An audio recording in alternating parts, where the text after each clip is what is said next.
طرف ہمیشہ جام لگا رہتا ہے اور بچی کچی کسر پوری کر دیتا ہے پولوشن۔ اور ان سب سے بھی الگ ہٹ کر جو سب سے بڑی پرابلم ہے وہ یہ ہے کہ تہران کا علاقہ ارتھ کوئک زون میں آتا ہے، مطلب وہ زمین کے اس ٹکڑے پر بسا ہوا ہے کہ جہاں پر ہمیشہ ہی بڑے لیول کے بھوکم آنے کا خطرہ منڈراتا رہتا ہے۔ حکومت کو یہی خطرہ ستاتا رہتا ہے کہ خدا نخواستہ نہ جانے کب اس بڑے لیول کا بھوکم آ جائے کہ جو نہ صرف ہزاروں لوگوں کی جان لے لے بلکہ ان کی پوری راجدھانی کو ہی ایک بار میں کولیپس کر کے رکھ دے۔ یہی وجہ ہے کہ آپ دیکھیں گے کہ تہران کو پوری طریقے سے خالی کر کے دوسری جگہ پر بسنے کا یہ جو پلان ہے، مطلب ایران کی راجدھانی ایک نئی جگہ پر نئی طریقے سے بنانے کا یہ جو منصوبہ ہے، یہ کوئی نیا نہیں ہے بلکہ پچھلے کئی سالوں سے ڈسکس ہوتا رہا ہے۔ وہاں کے پچھلے کئی راشٹرپتیوں نے اس پر کھل کر بات کی ہے، مگر آخر میں کوئی بھی یہ ہمت بھرا قدم اٹھا نہیں سکا۔ مگر اب کہ جب ہم دیکھ سکتے ہیں کہ وہ خطرہ کہ جس کو پہلے سے بھاپا جا رہا تھا اب ایران کے بالکل سر پر پہنچ چکا ہے، تو ایران کے موجودہ راشٹرپتی کو چاہتے یا نہ چاہتے ہوئے بھی وارننگ جاری کرنی پڑی ہے، مطلب وہ واقعی اب ایران کی راجدھانی کو شفٹ کرنے کا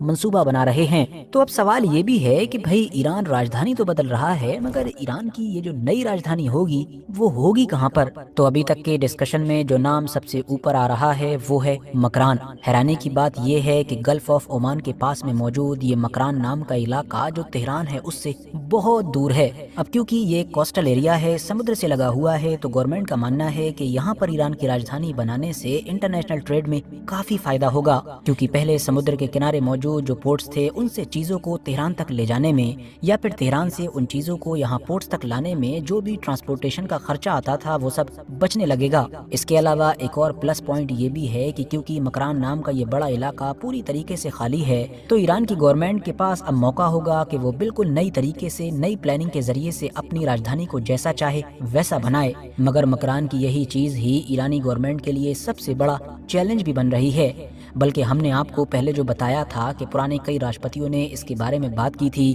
مگر وہ یہ ہمت بھرا قدم نہیں اٹھا سکے تھے، اس کی وجہ بھی یہی چیز تھی، اور وہ چیز ہے حد سے زیادہ خرچہ۔ رپورٹس بتاتی ہیں کہ راجدھانی کو بدلنا کوئی آسان کام نہیں ہے، بلکہ اس کے لیے جتنا زیادہ خرچہ چاہیے ہوگا اتنا خرچہ ایران کی اکانومی اٹھا بھی سکے گی یا نہیں اس بات کی بھی کوئی گارنٹی نہیں ہے۔ مگر جیسا کہ ہم جان ہی چکے ہیں کہ اب کنڈیشن بری سے بری ہو چکی ہے، تو اب چاہتے یا نہ چاہتے ہوئے بھی ایرانی گورنمنٹ کو اس طرح کے قدم اٹھانے ہی پڑیں گے۔ بس دیکھنا یہ ہوگا کہ ایران یہ سب کچھ کرنے میں کامیاب ہو سکے گا یا پھر نہیں۔ باقی اس پورے مدعے پر آپ لوگوں کی کیا قیمتی رائے ہے کمنٹس باکس میں ضرور بتائیں۔ ویڈیو اگر انفارمیٹیو لگی ہو تو لائک کر سکتے ہیں، دوستوں کے ساتھ شیئر کر سکتے ہیں، اور ایسے ہی نالجیبل اور ہسٹوریکل ویڈیوز ہمیشہ دیکھنے کے لیے ہمارے اس چینل کو سبسکرائب کرنے کے ساتھ ساتھ بیل آئیکن کو ضرور پریس کریں۔